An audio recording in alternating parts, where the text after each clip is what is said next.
Up to this point, I've talked about how the gunplay in Battlefield 6 feels compressed, with a smaller gap between average and high-level play when compared to past titles.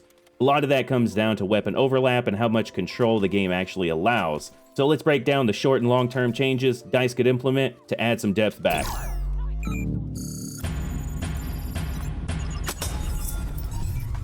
One of the biggest contributing factors here to the compression is how many weapons perform well outside of their intended ranges.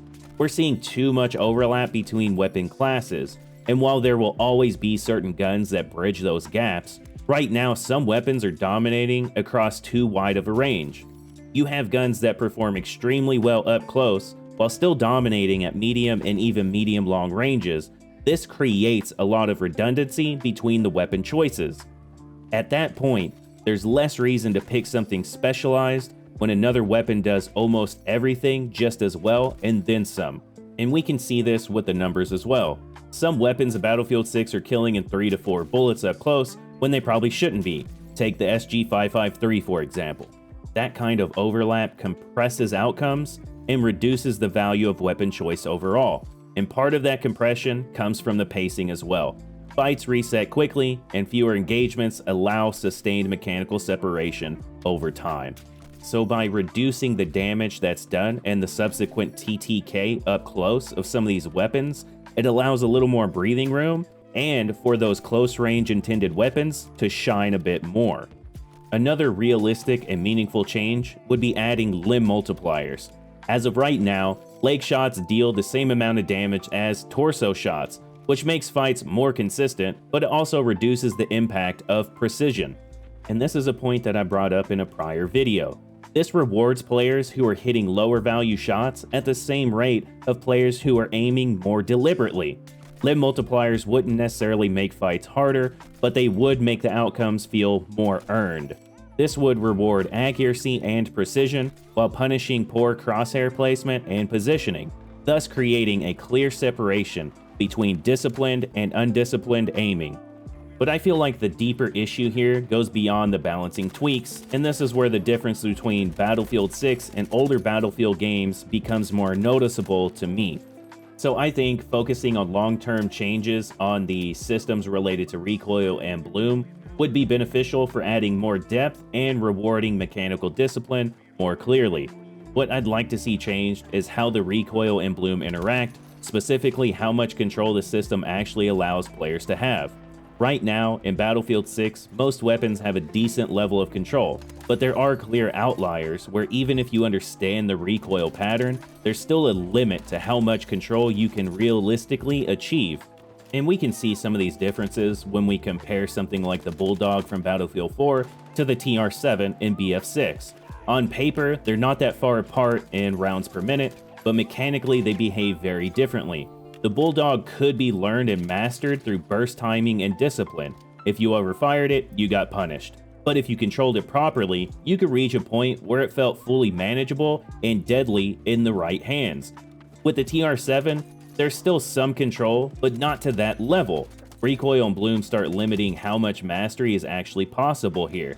Even with practice, there's still a ceiling to how much control you can realistically achieve. And I find that this is one of the biggest differences between BF6 and older Battlefield games. While the older games rewarded players who learned how to fully control their weapon, BF6 often feels like it's capping how much control is possible instead. For Battlefield 6, I think they can add this in with a little bit faster Bloom reset windows, stronger incentives for burst discipline, and just a clearer mechanical learning curve overall. Ideally, what I'd like to see instead is a system where weapons are fully controllable with some practice and understanding. At the same time, I don't think the answer is going back to something like Battlefield 4 entirely. Because one of the main issues I had with the guns in Battlefield 4 is that they became eventually controllable through the same tap and burst fire cadence, which ultimately made them feel too similar at higher levels. Ideally, I think a system should expand in both directions. Some weapons should lean more towards short burst and disciplined fire, while others should support more sustained fire, but only if mastered. The attachment system could also play a role here, letting players push a weapon slightly more in one direction or the other while still maintaining the core identity of the weapon. And just to be clear here, I'm not advocating for some sort of massive skill gap or sweat-heavy experience. Compression doesn't necessarily make things easier, and as I've said in a prior video, it isn't entirely negative either. It can create accessibility and more consistent feeling fights overall.